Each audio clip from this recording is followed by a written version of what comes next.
Mapagpalang araw po sa ating lahat. Ako nga po pala si Angel Jan Agner at welcome po sa aking Day 119 Daily Devotion ni Pastor Russell Ocampo. At para po ngayong araw yung paghuling series about the harnessing the power of words. At ang topic po natin ngayong araw, November 24, 2024 ay Speak by the Spirit. At ang scripture po natin ngayong araw, 1 Corinthians 2 verse 13. This is what we speak, not in words, through us by the human,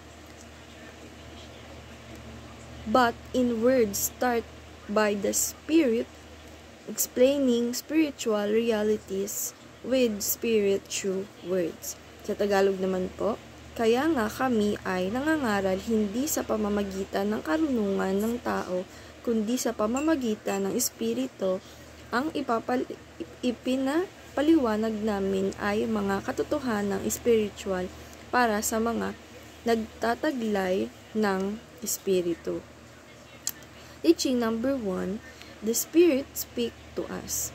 Sabi po dito na ang Espiritu ay siyang nangungusap sa atin. And teaching number 2, the Spirit speak through us. Dito naman po, ang Espiritu ay siyang nangungusap sa atin, pero pag yung sinasabi niya po sa atin is pangungusap sa iba.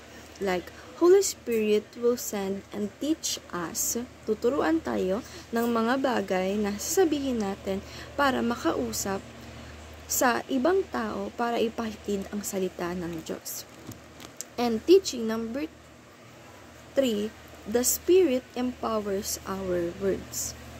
Sabi naman po dito na kaya nga po pag tayo ay nagsasalita, ay binibigay po tayo ng control o binibigyan po tayo ng power ng ating Santong Espiritu na dapat hindi lang yung sarili natin yung nagsasalita o naririnig ng ibang tao, kundi ang Santong Espiritu para sa pagpahatid ng salita ng Diyos.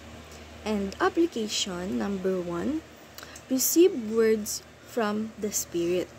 Sabi po dito na i-apply po natin sa sarili natin na tayo po ay nakakatanggap dapat ng salita ng ating Santong Espiritu through Bible at wala na pong iba. Kailangan po natin ito pag-aralan at paglaanan ng oras para po tayo ay matuto at maging kasanayan na sa pag-receive ng words of the Spirit. And application number 2, speak through the Spirit. Sabi naman po dito na i-apply po natin sa sarili natin na dapat tayo ay nakikipag-usap sa ating mga Santong Espiritu. And application number 3, harnessing the power of words by the Spirit. Sabi naman po dito na apply po natin sa sarili natin na yung principle na nanggagaling sa Diyos o ang mga words of God na dapat di pamuhay na hindi natutunaw agad. Like sabi po dito na yung mga principles na nanggagaling sa Diyos ay dapat ito po yung pinapamuhay natin, and ang words of God ay dapat po ito ay pinag-aaralan natin at pinapamuhay natin sa ating mga buhay. And discussion, how can we become more open to receiving the speaking the words of God, of the Spirit in our lives.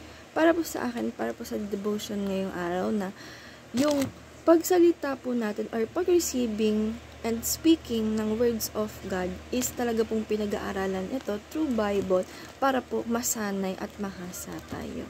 And ayun lang po ngayong araw. Maraming salamat. God bless.